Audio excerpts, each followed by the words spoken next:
has a material to it, but also has a form. It's got some sort of boundary. It's limited by that boundary. What we're dealing with is something that is not limited by a boundary, because it doesn't have any potential to be anything other than it is. Okay? So it can't be matter. This thing is not matter. This is immaterial. Immaterial, how do you spell it? IMM. Yeah. IMM. Yeah. So that's the conclusion we come to. Whatever this creator is, it's an immaterial creator. And it's timeless. Okay, so we're getting close to some of the, we already have two of the attributes of God. Okay? We eliminated the material world, it's immaterial, and we've eliminated the idea that it's something that's in time. Okay? So this is trans-temporal, immaterial creator. Okay? So that's where I'm going to leave you with that. I may add more. Sorry, his glasses. I know his glasses are funny. Last time I defined a couple of terms. I talked about infinity and potential. Infinity is applied to nature. I don't know if I elaborated totally on this, but there have been mathematicians that have commented on this in the earlier part of the 20th century. And they've realized that when you start applying this concept to reality, or even to a set of numbers, you run into all sorts of contradictions. In the case of applying it to reality, I try to keep it simple and apply it to the case of a ruler, and help you understand when we talk about an infinitely long ruler. First of all, the only way we can really think of any ruler is in terms of the finite. So if I'm going to talk about an infinitely long ruler, I'm going to have to first of all resort to the finite. So if I talk about a long ruler and compare it to what I mean by infinity, infinity is always beyond whatever I can attain. However long the ruler might be, infinity is always beyond that. So we came up with a simple word. We said that it's unachievable. Okay? When we talk about reaching that point infinitely beyond, it's not achievable. It's always beyond whatever is achievable. Okay? Now I can conceive of an infinitely long ruler. Okay? I'm not talking about that as far as a concept. I'm talking about understanding what I mean by applying it to magnitude. Okay? Whether it be magnitude in terms of the length of this ruler or a group of objects. Okay? I can also talk about numbers, because if I can talk about the length of this ruler being unachievable, since I can number off every centimeter or so, since I can ascribe a number to each mark on the ruler, right? And I just talked about an infinitely long ruler, or infinite length being unachievable, then since each mark corresponds to a number, then I can say that an infinite number is unachievable.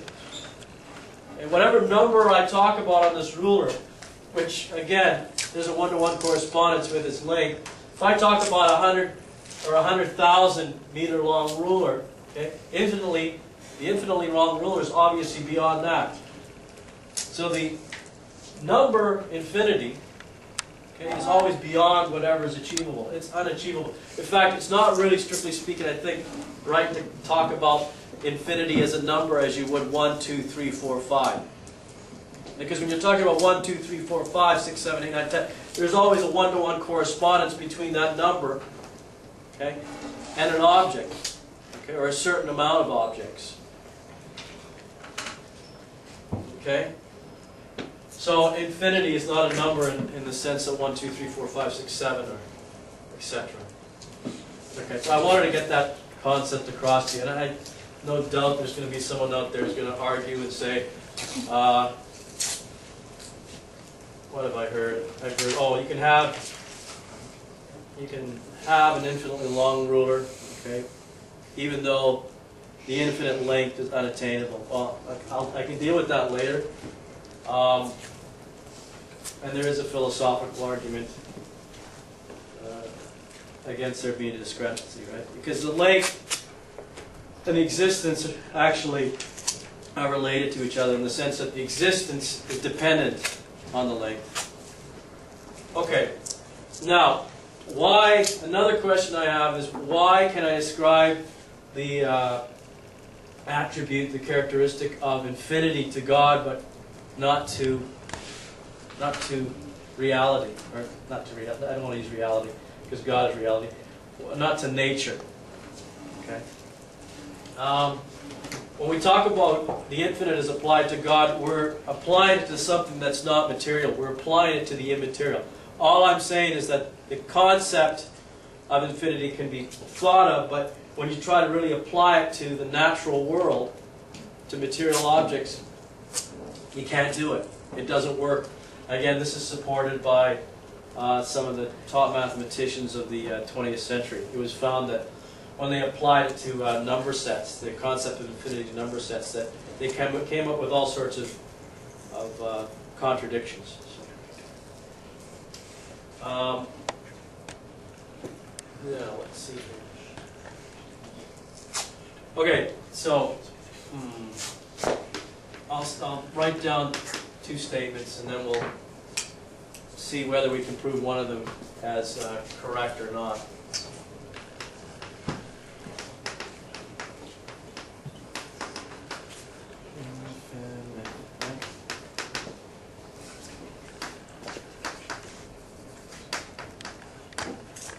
Past time.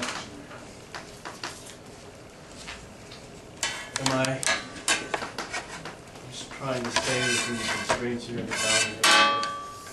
So we've got two options, okay? We have either past time, the time that preceded us is infinite, it goes back for an infinite amount of time, or it doesn't, in which case it's finite. It's either one or the other, it can't be both. Right? You can't have it going back infinitely for an infinite amount of time. And it going back only, let's say, what is it, 13.7 billion years. It's either one or the other. Right? Okay, so let's take a look at this. If I'm able to disprove this statement philosophically, I'm not talking about empirically.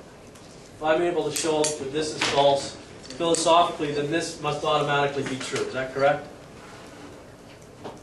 Are we allowed to? Yeah, you're right. Yes, correct. Okay. So let's take a look at it. Past time is infinite. Put a line down the middle. What do we know about the infinite when applied to the material world? And again, because time is part of the material universe, okay, we can think about time having a one-to-one correspondence with the numbers on the ruler that we talked about earlier. So if you can't have an infinite amount of numbers, right? We're going to see that you can't have an infinite amount of time, but we'll get to that in a second. What do we know about the infinite as applied to the material?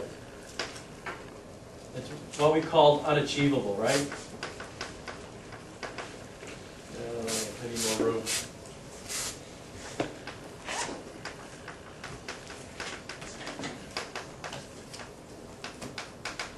It's unachievable. Okay, it's applied to the material world. Now, past time, again, is part of that material world. Okay. We could, again, say there's a one-to-one correspondence between past time, the number of years in the past, and the numbers that we have on a ruler. Okay? 1 year in the past, we could describe, or we could say that that is equivalent to the number 1 on a ruler. 2 years in the past, it's equivalent to 2 on the ruler, etc. Okay? Okay, what do we know about past time as far as our own experience? Has it happened, or has it not happened? It's happened, right? So what's another word for happened?